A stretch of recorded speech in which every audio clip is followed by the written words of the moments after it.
Hey, it's Steve, and in this video I'm going to show you how I made this little scale model of a ski resort.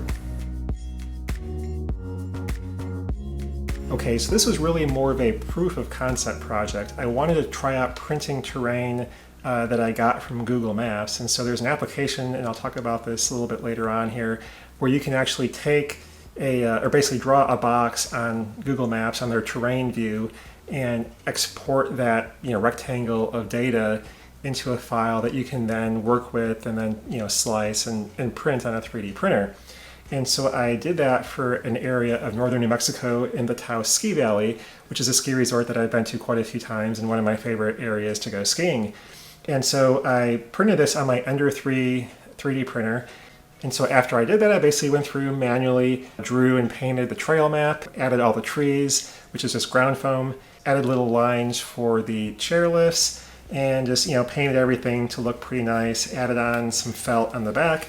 And so it's just a nice little desktop sort of 3D map of a ski area. So anyway, let's take a look at how I actually made this model. Okay, so I used the Terrain2STL website for extracting the terrain data from Google Maps. You can just pan around and then zoom in on the map to get to your area of interest. And here I'm highlighting Yosemite Valley. Then you hit Center to View, which gives you a red box, and then anything in that red box is what is going to be extracted into the STL file that you download. On the Model Details tab, you just adjust the size of the box and the orientation to really highlight the area that you want. And you can play with the sliders until you get just the exact area that you want to capture. And I also recommend setting the vertical scaling to 2, which does make the terrain more dramatic, basically doubling your elevation differences. And that's what I did with my Taos model. You can also adjust water drop if you want the terrain to drop below water level, and also the base height if you are printing something at sea level, since the model will basically use sea level as the lowest level of the model. Then you just hit Generate Model and then the download button once it's ready, and you're good to go. For my Taos model, I imported the STL file into Cura to arrange it and slice it for printing.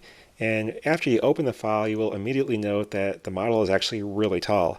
And that's because the Terrain2STL software automatically, again, sets the base to be sea level. And so the farther your location is above sea level, the taller your model will actually be.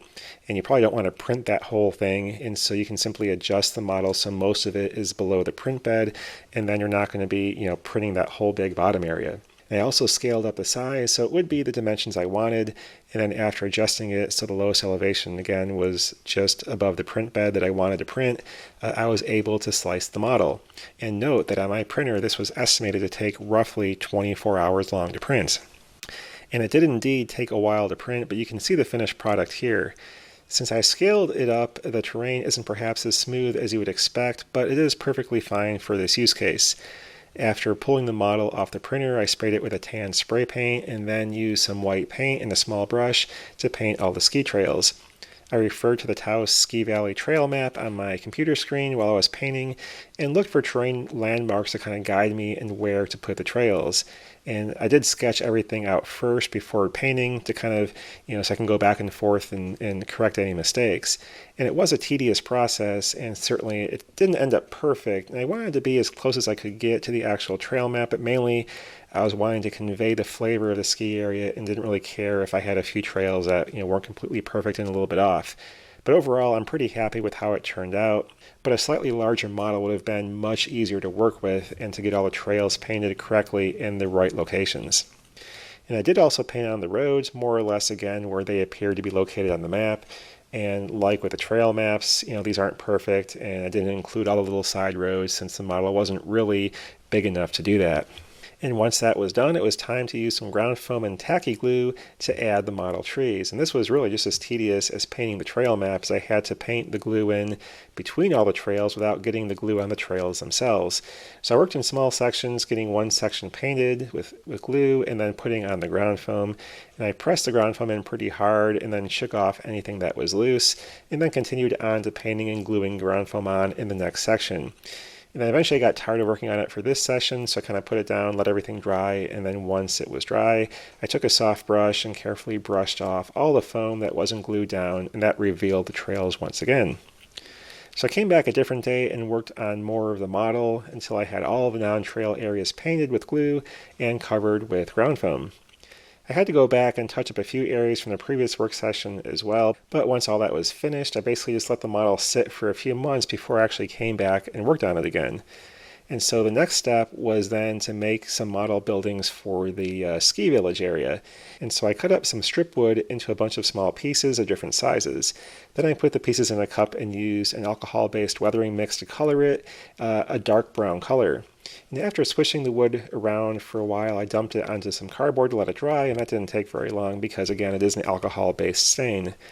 And so I mixed up some white paint and matte medium to make a glue mix that would also color the terrain white in the areas where I was putting it on the model. And before working on attaching the buildings, I went and touched up some of the ski trails as well and added a bit more ground foam where it was needed. And then I worked on painting the ski village area itself and attached the buildings.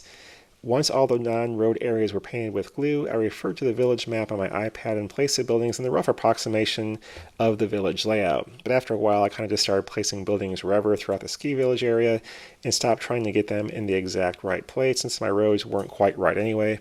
But again, I was just kind of going for the general feel of the ski village area, and this was more of a proof of concept model anyway, and one that I might eventually redo with more accuracy.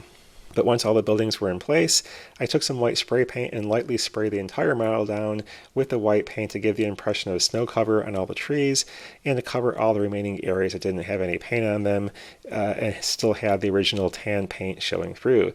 And this really improved the look of the model considerably, and I think it looks really good at this point. And probably I could have just left it at this point, but I did actually want to add some chair lifts as well. But before I did that, I basically gave the sides of the model a nice sanding so they would be ready to paint later on. And then I picked up some wire and little black beads from a local craft store, and I used those to represent the chairlift lines.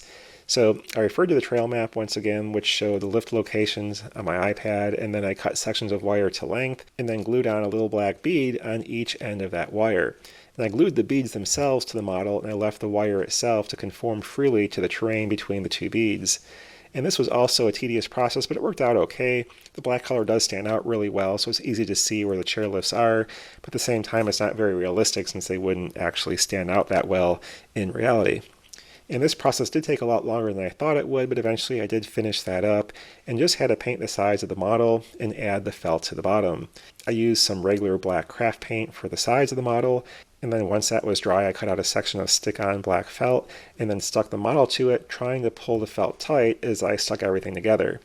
Then with a sharp knife, I was able to cut away the excess felt material, and the project was complete.